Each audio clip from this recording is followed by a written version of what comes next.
This song features three chords, starting with A major, that's an A, C sharp, and E chord, followed by a C sharp minor chord, C sharp, E, G sharp, followed by a B major chord, B, D sharp, F sharp.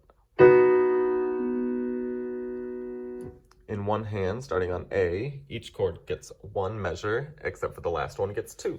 It could go like this: 1, 2, 3, 4. A major, C sharp minor, B,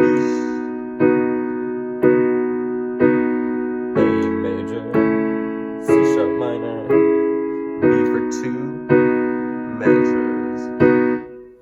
In two hands, that progression could look and sound like this, starting on A major: 1, 2, 3, 4.